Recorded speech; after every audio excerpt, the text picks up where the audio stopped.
రాజా సాబ్, రాజా సాబ్, రాజా సాబ్. మామూలుగా వినపడట్లేదు ఈ పేరు మాత్రం దిమ్మ తిరిగిపోతుంది.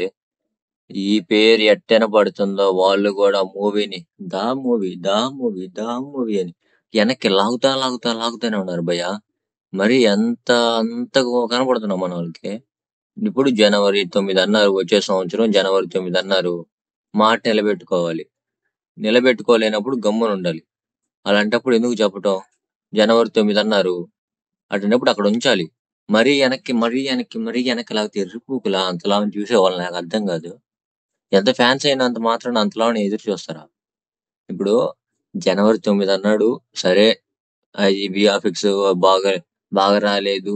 మొన్న అది ఆదిపురుష్ మూవీకి విఆర్ఎక్స్ బాగలేకపోయింది అన్నారు. పోయిన ప్రభాస్ ఉన్నాడు కూడా బాగానే వచ్చింది అనుకోండి, అది వేరే విషయం.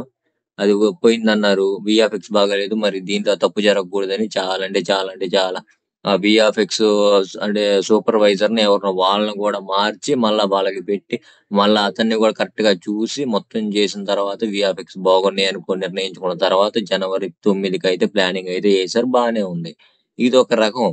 ఇప్పుడు మళ్ళా దాన్ని వెనక్కి రాగి మళ్ళా ఏదో బాగలేదు అని మొత్తం వెనక్కి లాగుతా ఉంటే ఎవరికైనా గానీ ఎట్టనిపిచ్చిద్ది నాకు అర్థం కాదు. ఇప్పుడు ఆ హీరో చిన్నా చితక హీరో అయితే ఒక లెక్క భయ్యా. అది హీరో ఎవరు? Rebel star, pan Indian star. ఒక్క స్టార్ ఏంది, అన్ని స్టార్స్.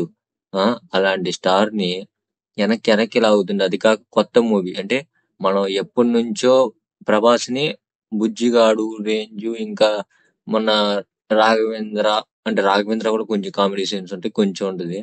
ఇంకా ఏంటిది డార్లింగ్, మిర్చి, అంటే ఆ సీనరీలో చూడాలని అనుకునే మనం ఇప్పుడు ఆ మూవీని వెనక్కి వెనక్కి లాగుతుంటే ఎలా ఉండిద్ది? ఇంకా ఈ మూవీ తర్వాత అలాంటి మూవీస్ ఏం లేవు. స్పిరిట్ అన్ని ఇంకా యాక్షన్ థ్రిల్లర్ మూవీస్, ఒక్కటే కామెడీ మూవీ. దీనికోసం ప్రభాస్ ఫ్యాన్స్ ఎంతగా ఎదురు చూస్తున్నారో తెలిసి కూడా మారుతి వెనక్కి లాగుతున్నాడంటే ఏ రిప్పు కూడా మంచోడు నాకు అర్థం కాదు. మంచోడైతే అట్టుంటాడా? మరీ వెనక్కింది. ఇప్పుడు విఆర్ఎక్స్ బాగానే ఉన్నారు, అది బాగానే ఉంది. ఇప్పుడు ఇంకేం బాగలేదు, కనీసం అదన్నా చెప్పాలి కదా. చెప్పకుండా మూవీని కొంచెం పొడిగిస్తున్నాం అని అయితే అప్డేట్ ఇచ్చారు. ఈ అప్డేట్ కరెక్టా కాదని తెలుసుకొని ఇప్పుడు చేస్తున్నా నేను. ఎందుకంటే నాకు అంటే అప్డేట్ కరెక్ట్ అని అనిపించలేదు. అంటే ఎందుకంటే మొన్న చెప్పారు కరెక్ట్ గా రిలీజ్ చేస్తామని, మళ్ళా వెనక్కి లాగితే ఏంది? మళ్ళా వెనక్కి లాగుతారని నేను అసలు ఎక్స్పెక్ట్ చేయలేదు. కానీ ప్రభాస్ ఎట్ట ఒప్పుకున్నాడో నాకు అర్థం కావట్లేదు.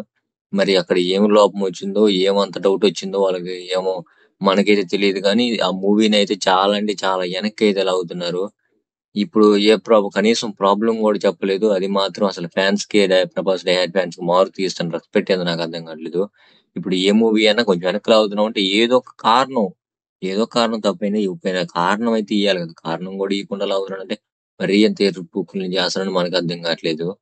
ఇంకా ప్రభాస్ డై హార్డ్ ఫ్యాన్స్ కనుక కాలిందంటే వాడిని పూకుని చేస్తారు. ఇంకా అర్థం చేసుకోవచ్చు మారుతి పరిస్థితి. మరి చూద్దాం మూవీ గురించి ఇంకొక ఏమన్నా అప్డేట్ వచ్చి మళ్ళీ ఆడే ఉంచుతారా, మళ్ళీ వెనక్కి పెడతారా అయితే చూద్దాము. ఇంకా ఇలాంటి రాజా సాబ్ గురించి ఇంకా మరిన్ని ఇంట్రెస్టింగ్ అప్డేట్స్ కోసం సబ్స్క్రైబ్ బటన్ ప్రెస్ చేయండి. అలాగే బెల్ ఐకాన్ ప్రెస్ చేయండి. ఎప్పటికప్పుడు అప్డేట్స్ అయితే మీకు వస్తుంటాయి. లైక్ బటన్ కూడా ప్రెస్ చేయండి. చాలా మంది ఫ్యాన్స్ కి అయితే రీచ్ అవ్వడానికి ఛాన్స్ ఉంది.